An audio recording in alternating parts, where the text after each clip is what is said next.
আলহামদুলিল্লাহ নাহমাদুহু ওয়া নাস্তাঈনুহু ওয়া নাস্তাগফিরুহু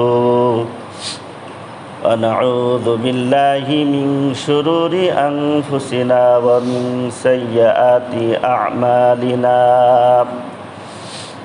মান ইয়াহদিহিল্লাহু ফালা মুদিল্লা লাহু ওয়া মান ইউদ্লিল ফালা হাদিয়া লাহু ونشهد أن لا إله إلا الله وحده لا شريك له ونشهد أن محمدا عبده ورسوله الذي أرسله بالحق بشيرا ونذيرا وداعيا إلى الله بإذنه وسراجا منيرا فقد قال الله تعالى في كلامه المجيد وفرقانه الحميد أعوذ بالله من الشيطان الرجيم بسم الله الرحمن الرحيم وإن كنتم في ريب مما نزلنا على عبدنا فأتوا بسورة من مثله وادعوا شهداءكم من دون الله إن كنتم صادقين فإن لم تفعلوا ولن تفعلوا فاتقوا النار التي وقودها الناس والحجارة أعدت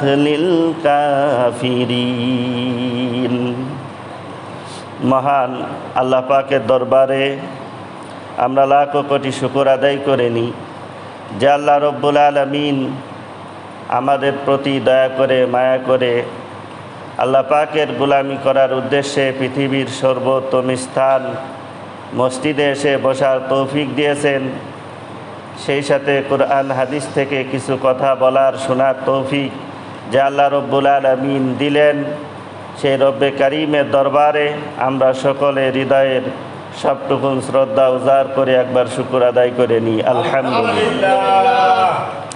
সম্মানিত মুসল্লিয়ানে কিরাম, রসুল করিম সাল্লাল্লাহু আলাইহি ওয়াসাল্লাম যে সত্য নবী ছিলেন সে সম্পর্কে গত সপ্তাহে আমরা আলোচনা শুরু করেছিলাম। উলামায়ে কিরাম লিখেছেন এ সম্পর্কে 3000-এর মতো প্রমাণ পেশ করা যায়। এই বিষয়ের উপর অনেক কিতাবও লেখা হয়েছে। এই প্রমাণগুলোর মধ্যে একটা বড় প্রমাণ হলো সেই যুগের কাফেররাও, সেই যুগের ঘর শত্রুরাও রসুল করিম সাল্লাল্লাহু আলাইহি ওয়াসাল্লামকে মিথ্যুক বলতে পারেনি। মুসলমান অমুসলমান, শত্রু বন্ধু নির্বিশেষে সকলেই তাকে আল আমিন বলে ডাকত, অর্থাৎ তিনি আমাদের মধ্যে সবচেয়ে বড় সত্যবাদী। তিনি যখন নবুয়াতের দাবি করলেন, আল্লাহর পক্ষ থেকে বাণী প্রাপ্ত হওয়ার দাবি করলেন, তখনও তারা তাকে মিথ্যাবাদী বলতে পারেনি, বরং তাকে সত্যবাদী মনে করেছে। তখনকার কাফেরদের এক বড় নেতা ছিল নাজর ইবনে হারেস। তিনি একদিন গোত্রের অন্যান্য নেতৃবৃন্দ এবং বিশিষ্ট লোকদেরকে ডেকে বললেন, এত বছর যাবৎ মুহাম্মদের পুরো জীবন আমাদের মাঝে কেটেছে, এতদিন তোমরা সবাই তাকে আল আমিন বলে ডেকে আসছো, এখন যখন তার চুল পাকা শুরু হয়েছে, যখন সে নবুয়াতের দাবি করছে, তখন তাকে তোমরা মিথ্যা বলবে কিভাবে? মিথ্যা বলার বয়স তো পার হয়ে গিয়েছে, সে তো পরীক্ষিত সত্যবাদী, এখন সে নবুয়াতের দাবি করার পর তোমরা তাকে মিথ্যুক বলতে পারো না। এটা তোমাদের জন্য একটা পরীক্ষার মুহূর্ত। এখন তোমাদের কি উপায় আছে তা ভেবে দেখো। লক্ষ্য করুন, রসুল করিম সাল্লাল্লাহু আলাইহি ওয়াসাল্লামকে সকলেই সত্য জানত। এ সত্ত্বেও তারা যতটুকু বিরোধিতা করত তা শুধু ক্ষুদ্র স্বার্থের জন্যই করত, অন্য কোনো কারণে নয়। একটা ঘটনা শুনুন, তাহলে বুঝতে পারবেন রসুল করিম সাল্লাল্লাহু আলাইহি ওয়াসাল্লাম সত্য হওয়া সত্ত্বেও কেন তারা তাকে মানত না। একবার হজের মৌসুমের আগে মক্কার বিশিষ্ট সব নেতৃবৃন্দ পরামর্শের জন্য এক জায়গায় সমবেত হলো যে এখন হজের মৌসুম আসছে, দেশ বিদেশ থেকে বহু লোক এখানে আসবে, মুহাম্মদ তার ধর্ম প্রচার করবে, এভাবেই তার ধর্ম দেশ বিদেশে ছড়িয়ে পড়বে। এটাকে ঠেকানোর উপায় কি? তখনকার সময় মুশরিকদের মধ্যে একজন প্রবীণ নেতা ছিল ওয়ালিদ ইবনে মুগীরা। সে এক এক করে সকলের মতামত জিজ্ঞাসা করা শুরু করলো। একজন বলল, আমরা প্রচার করে দিব যে সে পাগলের মতো আবল তাবল বকে চলেছে, তার কথার কোনো আগাগোড়া নাই, কোনো দিক দিশা নাই। ওয়ালিদ ইবনে মুগীরা বলল, যদি এটা বলো তাহলে মানুষ যখন তার কথা শুনবে তখন বুঝবে যে এ তো পাগলের কথা না। শেষ পর্যন্ত মানুষ তোমাদেরকে মিথ্যুক বলবে যে তোমরাই মিথ্যা প্রচার করছো। আরেকজন বলল, আমরা তাকে কবি বলে দিব, আমরা বলে দিব যে সে খুব ভালো ভাষা জানে, কাব্য রচনা করে, কথার জাদু দিয়ে মানুষদেরকে মুগ্ধ করে ফেলে। ওয়ালিদ ইবনে মুগীরা বলল, এই যুক্তিও চলবে না। আরব দেশের সবাই কবিতা সম্পর্কে ধারণা রাখে, কবিতা কি, কবিতার কথা কি হয়, আর মুহাম্মদ সাল্লাল্লাহু আলাইহি ওয়াসাল্লামের কথা কি, এই দুইয়ের মধ্যে পার্থক্য তারা বুঝতে পারবে। কাজেই এই যুক্তিও চলবে না। শেষ পর্যন্ত মানুষ তোমাদেরকে মিথ্যুক বলবে যে তোমরাই মিথ্যা প্রচার করছো, এতে করে তার প্রতি মানুষের ভক্তি আরও বেড়ে যাবে। অতএব এই যুক্তিও চলবে না। আরেকজন বলল যে আমরা তাকে জাদুকর বলবো, জাদুকর বলে প্রচার করব। ওয়ালিদ ইবনে মুগীরা বলল, জাদু তো আমরাও জানি, জাদুর কথা আর মুহাম্মদ সাল্লাল্লাহু আলাইহি ওয়াসাল্লামের কথা এক নয়। আরবের বহু মানুষ জাদু জানে, আরবের বহু মানুষ জাদু জানে। তারা তার কথা শুনবে, শুনে বুঝবে যে এত জাদু নয়, এত আদর্শের কথা। জাদুর মধ্যে তো কোনো আদর্শের কথা থাকতে পারে না, জাদুর মধ্যে তো কিছু নির্দিষ্ট শব্দমন্ত্র পাঠ করা হয় মাত্র। অতএব মানুষ বুঝবে যে মুহাম্মদ সাল্লাল্লাহু আলাইহি ওয়াসাল্লামের কথা জাদু নয়। শেষ পর্যন্ত মানুষ তোমাদেরকে মিথ্যুক বলবে যে তোমরাই মিথ্যা প্রচার করছো। এভাবে তাদের অনেকে অনেক রকম প্রস্তাব দিল, কিন্তু তাকে মিথ্যুক বলে দেওয়া হবে এই প্রস্তাব কেউ দিতে পারল না। কারণ আগে থেকেই তাদের মধ্যে একথা আলোচনা হয়েছে যে এতদিন আমরা সবাই তাকে আল আমিন ডেকে আসছি, এখন তাকে আমরা মিথ্যুক বলবো কিভাবে? দেখুন, রসুল করিম সাল্লাল্লাহু আলাইহি ওয়াসাল্লামের জীবনে কোনো খুঁত বের করতে পারলো না। খুঁত বের করতে পারবে কিভাবে? রসুল করিম সাল্লাল্লাহু আলাইহি ওয়াসাল্লামের পুরো জীবনটাই ছিল নিখুঁত, নির্ভেজাল, নির্দোষ, পবিত্র ও নির্মল। এই জন্য রসুল করিম সাল্লাল্লাহু আলাইহি ওয়াসাল্লামের পুরো জীবনটাই হলো চ্যালেঞ্জ। কোরআনে কারিমেও রসুল করিম সাল্লাল্লাহু আলাইহি ওয়াসাল্লামের জীবনকে দিয়ে চ্যালেঞ্জ পেশ করা হয়েছে। আল্লাহ রাব্বুল আলামিন বলেছেন, ফাকাদ লাবিস্তু ফীকুম উমরাম মিন ক্বাবলিহি আফালা তাকিলুন।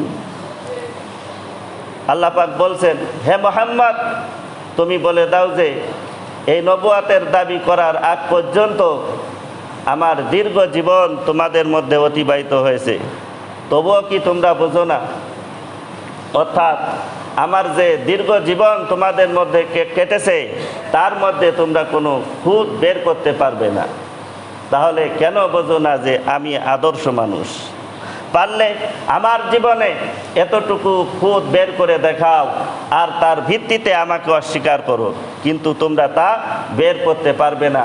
দুনিয়ার কোনো মানুষকেই তার জীবনকে দিয়ে পারবে এরকম চ্যালেঞ্জ পেশ করতে যে পারলে আমার জীবনে এতটুকু খুঁত তোমরা বের করে দেখাও, কেউ পারবে না। রসুল করিম সাল্লাল্লাহু আলাইহি ওয়াসাল্লামের জীবনকে দিয়ে এরকম চ্যালেঞ্জ পেশ করা হয়েছে। সুবহানাল্লাহ। রসুল করিম সাল্লাল্লাহু আলাইহি ওয়াসাল্লামের ঘর শত্রু মক্কার মুশরিকরাও রসুল করিম সাল্লাল্লাহু আলাইহি ওয়াসাল্লামের জীবনে কোনো ত্রুটি বের করতে পারলো না, খুঁত বের করতে পারলো না। তাই কি বলে রসুল করিম সাল্লাল্লাহু আলাইহি ওয়াসাল্লামের মিশনকে তারা ঠেকাবে, এ ব্যাপারে তারা কোনো সিদ্ধান্তে উপনীত হতে পারলো না। শেষ পর্যন্ত তুলনামূলকভাবে সহজ মনে করে তারা তাকে জাদুকর বলে অপপ্রচার চালানোর সিদ্ধান্ত নিল।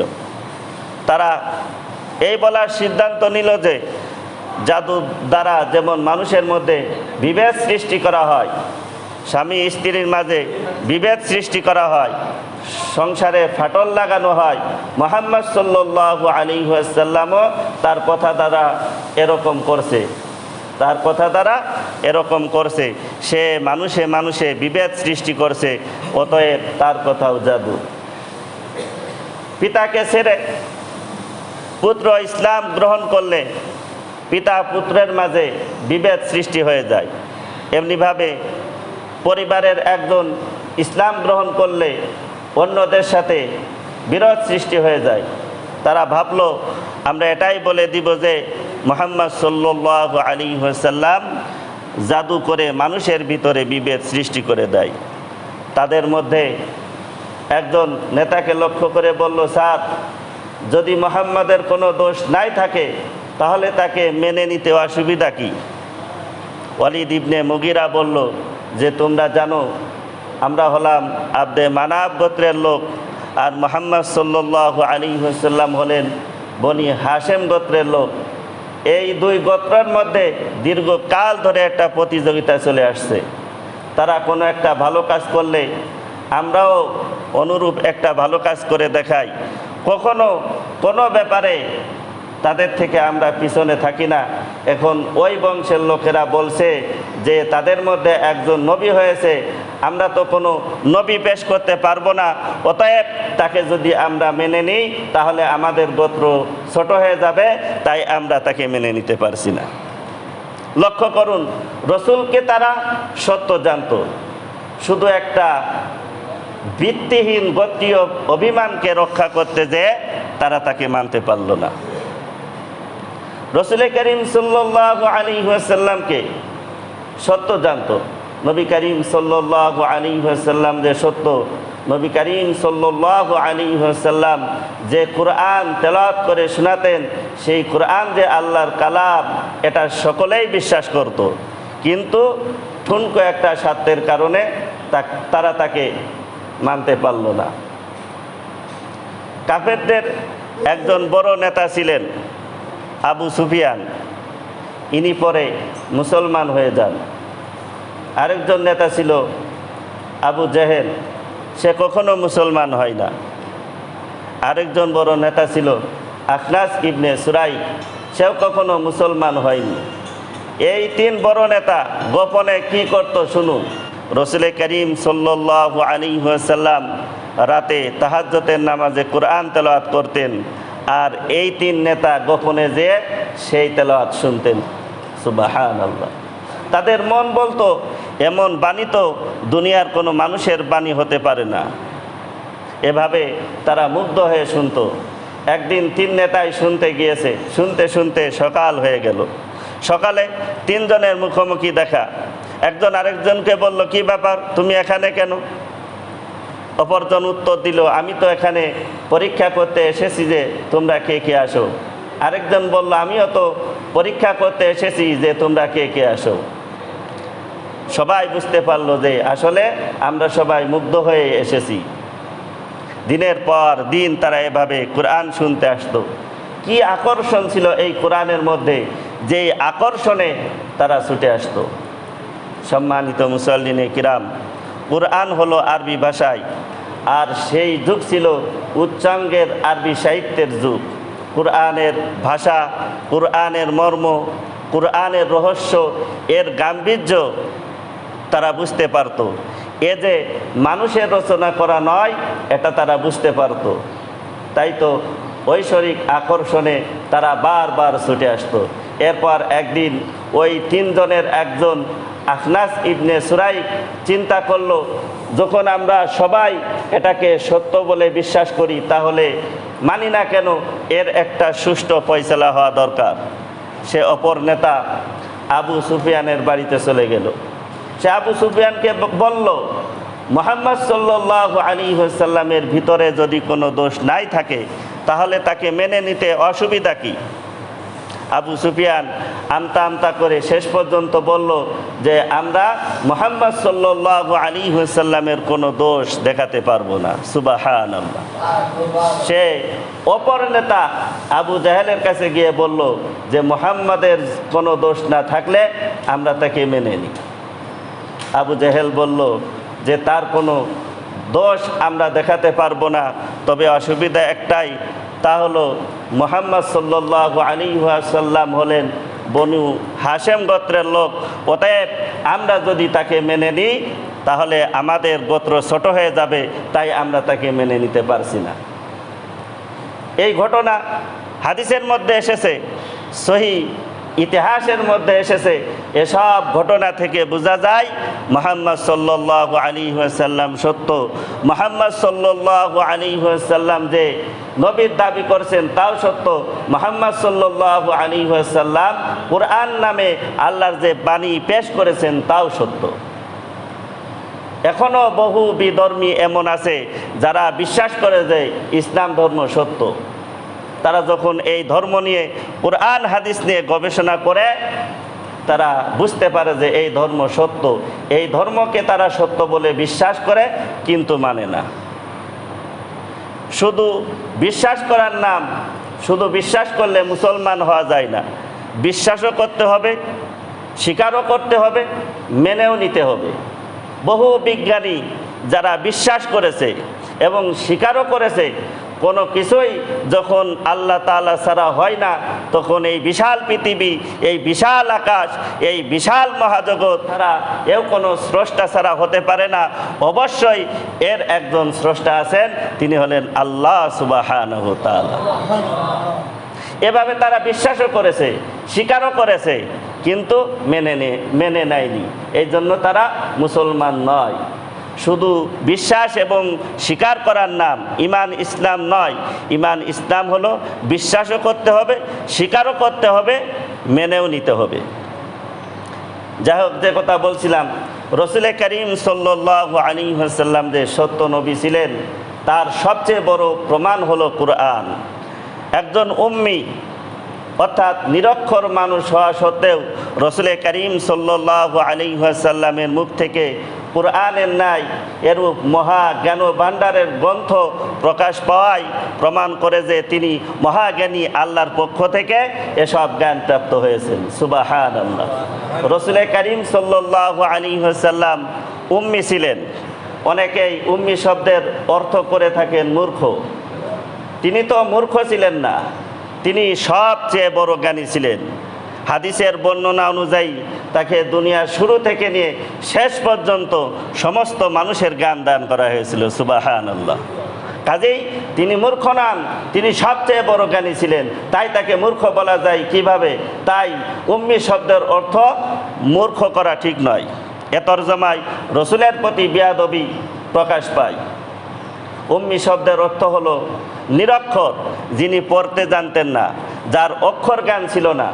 রসুল করিম সাল্লাল্লাহু আলাইহি ওয়াসাল্লাম যেহেতু সবচেয়ে বড় জ্ঞানী ছিলেন, এই জন্য তিনি কাউকে উস্তাদ বানান নেই, কারোর থেকে কোনো অক্ষর জ্ঞান অর্জন করেন নেই, কারো থেকে মুখে মুখে শুনেও কোনো জ্ঞান অর্জন করেননি।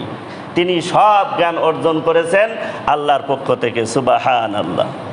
এরকম একজন উম্মি মানুষের পক্ষ থেকে এরকম জ্ঞানের বাণী এরকম মহা জ্ঞানের গ্রন্থ কোরআন প্রকাশ পেয়েছে, যেই কোরআনের মধ্যে যদি রিসার্চ করা হয়, গবেষণা করা হয়, তাহলে দুনিয়ার সমস্ত মানুষের সব সমস্যার সমাধান এর থেকে বের হয়ে আসবে। সুবহানাল্লাহ।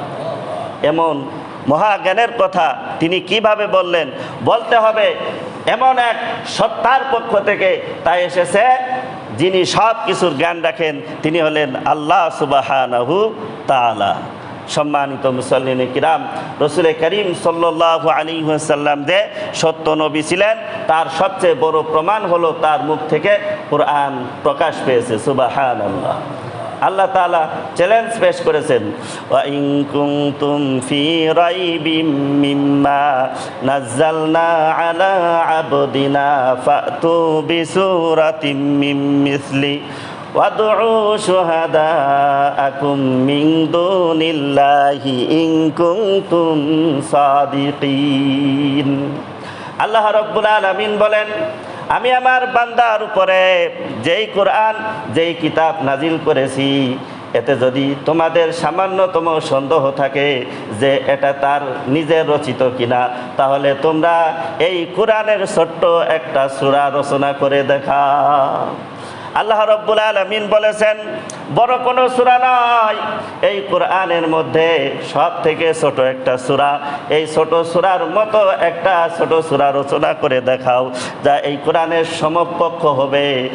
এই কোরআনের সমকক্ষ হবে ভাষার গাম্ভীর্যের দিক দিয়ে, অলঙ্কারের দিক দিয়ে, গ্রামারের দিক দিয়ে, তথ্য এবং তথ্যের দিক দিয়ে, সব দিক দিয়ে এই কোরআনের সমতুল্য হবে, এই কোরআনের সমমানের হবে এমন একটা সূরা তোমরা রচনা করে দেখাও।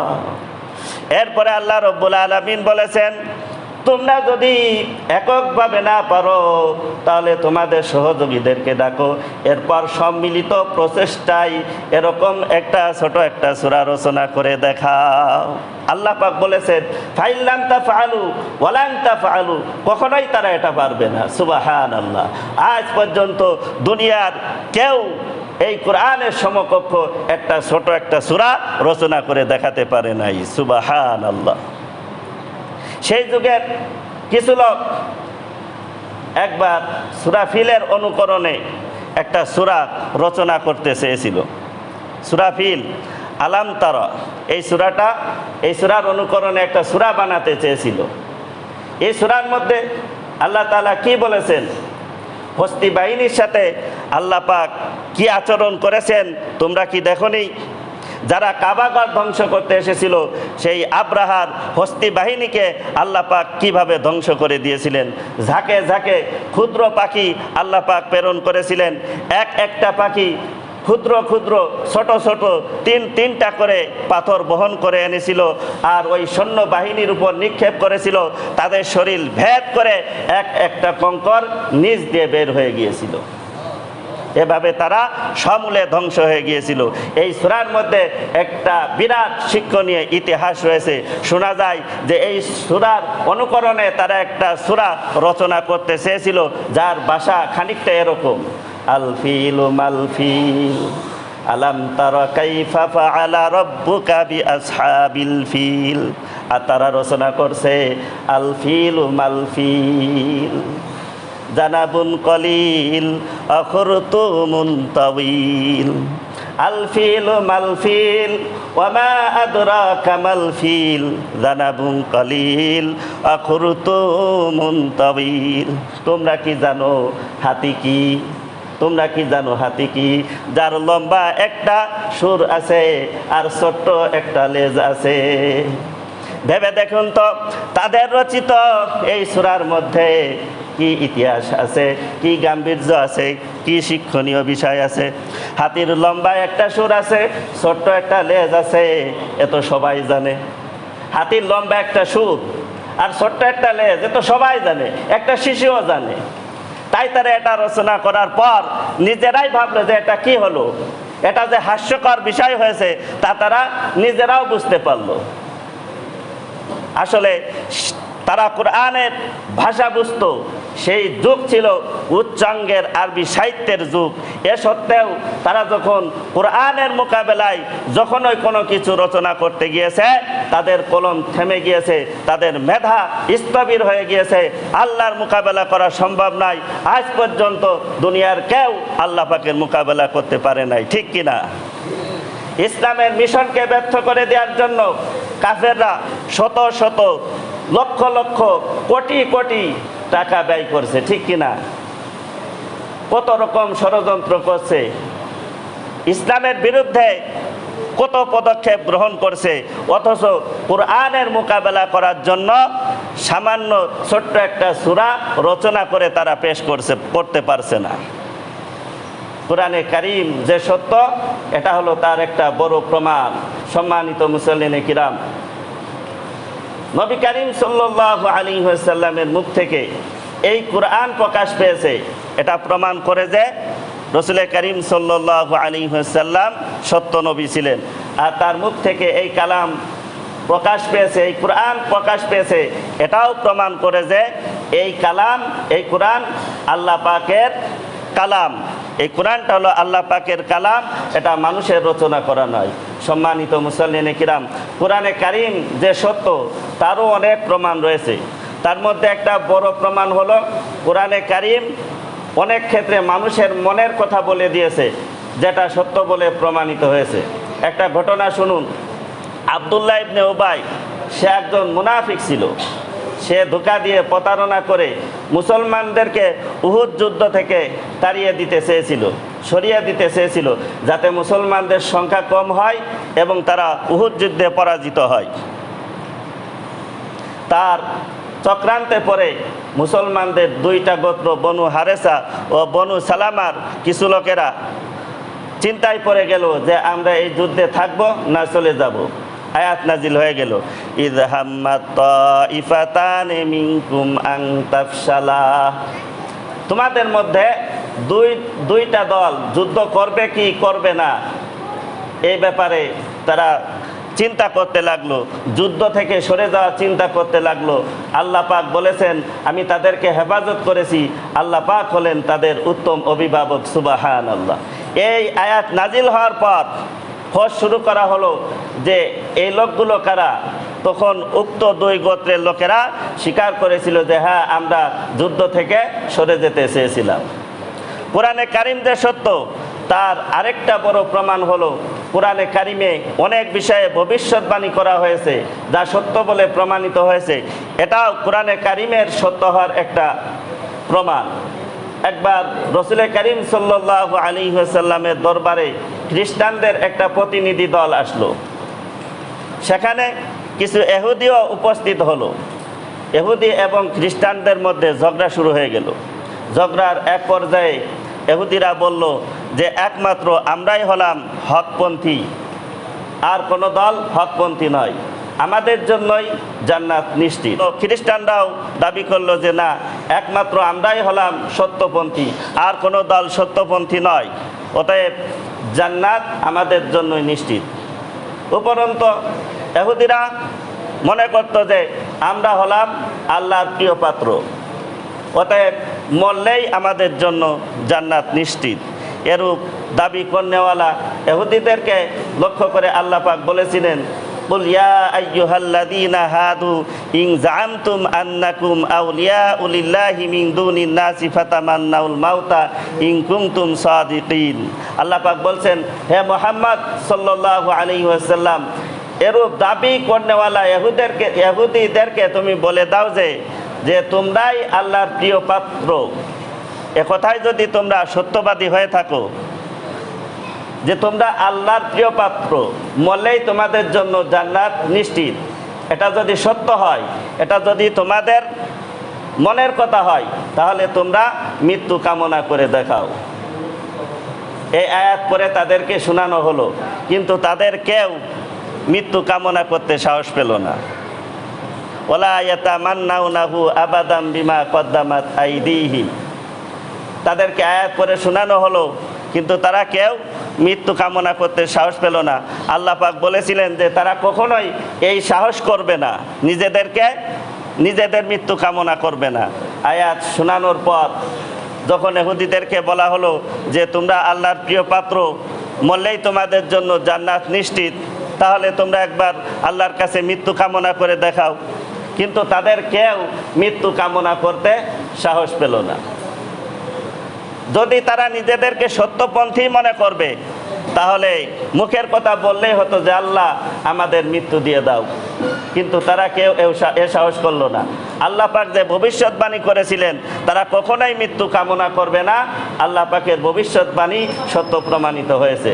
সম্মানিত মুসল্লিনে কিরাম, কোরআনে কারিম যে সত্য কিতাব, আল্লাহর কালাম, তার মধ্যে আরেকটা বড় প্রমাণ হলো রাসূল করিম সাল্লাল্লাহু আলাইহি ওয়াসাল্লাম এর হিজরত করার 5 বছর পূর্বের ঘটনা। তখন দুই পরাশক্তি রোম এবং পারস্য সম্রাটের মধ্যে যুদ্ধ শুরু হলো। সেই যুদ্ধে পারস্য সম্রাট বিজয়ী হয়ে গেল, রোমকরা পরাজিত হয়ে গেল। মক্কার মুশরিকরা ছিল পারস্যের সমর্থক, কারণ মক্কার পারস্যের লোকদের সাথে মক্কার মুশরিকদের বেশ মিল ছিল, কিছু মিল ছিল। পারস্যবাসীরাও মক্কাবাসীদের মতো আসমানি কিতাবে বিশ্বাস করত না, তাদেরও কেউ কেউ মূর্তি পূজা করত, আগুনের পূজা করত। তাই মক্কার মুশরিকরা পারস্যের লোকদেরকে নিজেদের পক্ষ শক্তি মনে করত। আর মুসলমানরা তুলনামূলকভাবে রোমকদেরকে পছন্দ করত, কারণ রোমকরা ছিল খ্রিস্টান, তারা আসমানি কিতাবে বিশ্বাসী ছিল। এদিক দিয়ে তারা মুসলমানদের কাছাকাছি ছিল। তো পারস্যের বিজয়ে মক্কার মুশরিকরা খুব খুশি হলো এই ভেবে যে তাদের পক্ষ শক্তির বিজয় হয়েছে। এরপর তারা মুসলমানদের বলতে লাগলো, হে মুসলমানরা, পারস্যবাসীরা যেমন রোমকদেরকে পরাজিত করেছে, একদিন আমরাও তোমাদেরকে পরাজিত করব। মুসলমানদের মনক্ষুণ্ণ হলো, মনে কষ্ট পেল। আল্লাহ পাক আয়াত নাজিল করে দিলেন, আলিফ লাম মিম গুলিবাতির রুম ফি আদনাল আরদি ওয়া হুম মিন বাদি গলাবিহিম সায়াগলিবুন। রোমকরা পরাজিত হয়েছে, আগামী 3 থেকে নিয়ে 9 বছরের ভিতরে রোমকরা জয়লাভ করবে, এতে মুসলমানরা আনন্দিত হবে। সুবহানাল্লাহ। আয়াতের প্রতি সাহাবায়ে কেরামের কেমন বিশ্বাস ছিল। হযরত আবু বকর রাদিয়াল্লাহু তাআলা আনহু দৌড়ে চলে গেলেন মক্কার মুশরিকদের কাছে গিয়ে বললেন যে তোমাদের খুশি হওয়ার কিছুই নাই, আগামী 9 বছরের মধ্যে পারসিকরা পরাজিত হবে, রোমকরা বিজয়ী হবে, তখন আমরা আনন্দ করব। তখন উবাই ইবনে খালদ ছিল মুশরিকদের নেতা। সে বলল, এটা কখনোই হবে না। অনেক লম্বা ঘটনা সংক্ষিপ্ত করে দিছি। শেষ পর্যন্ত বাজি ধরা হলো, যদি রোমকরা পরাজিত হয় তাহলে আবু বকর রাদিয়াল্লাহু তাআলা আনহু 100টা উট উবাই ইবনে খালদকে দিবে, আর যদি রোমকরা বিজয়ী হয় তাহলে উবাই ইবনে খালদ আবু বকরকে 100টি উট দিবে। 7 বছরের মাথায় বদরের যুদ্ধ শুরু হলো। একদিক দিয়ে বদরের যুদ্ধে মুসলমানরা বিজয়ী হলো, ওদিকে রোম আর পারস্যের মধ্যে তুমুল লড়াই শুরু হলো। সেই লড়াইয়ে রোমকরা জয়লাভ করলো। আবু বকর রাদিয়াল্লাহু তাআলা আনহু তখন তো মদিনায় হিজরত করে চলে এসেছেন। তিনি মক্কায় ফিরে গেলেন, দেখলেন উবাই ইবনে খালদ মারা গিয়েছে। তখন তার পরিবারের থেকে 100টা উট নিয়ে আসলেন। আল্লাহ নবীর কাছে নিয়ে আসার পর আল্লাহ নবী বললেন যে এটা জুয়া, এটা খাওয়া যাবে না, সদকা করে দাও। কারণ লটারি হলো জুয়া, বাজি ধরা হলো জুয়া। সব ধরনের বাজি ধরাই কি হারাম, কিন্তু আমাদের সমাজে বিভিন্ন ধরনের লটারি চালু আছে। মোটা অঙ্কের পুরস্কারের আশায়, ভাগ্যের চাকার ঘোরানোর আশায় আমরা এই সমস্ত লটারি ক্রয় করে থাকি। এসব জুয়া আর সব ধরনের জুয়া হারাম। সম্মানিত মুসল্লিনে কিরাম, তো যে কথা বলছিলাম, নবী করিম সাল্লাল্লাহু আলাইহি ওয়াসাল্লাম যে সত্য নবী ছিলেন তার সবচেয়ে বড় প্রমাণ হলো তিনি একজন উম্মি মানুষ হওয়া সত্ত্বেও তার মুখ থেকে কোরআনে কারিম প্রকাশ পেয়েছে। আর কোরআনে কারিম যে আল্লাহ পাকের কালাম, এটাও তার মুখ থেকে প্রকাশ হয়, এটাও বোঝা যায় যে এই কোরআন হলো আল্লাহ পাকের কালাম। আল্লাহ তাআলা আমাদের সকলকে রসুলের আদর্শ অনুসরণ করে ব্যক্তি, পারিবারিক, সামাজিক জীবন পরিচালনা করার তৌফিক দান করুন। আখির দাওয়ানা আলহামদুলিল্লাহি রাব্বিল আলামিন।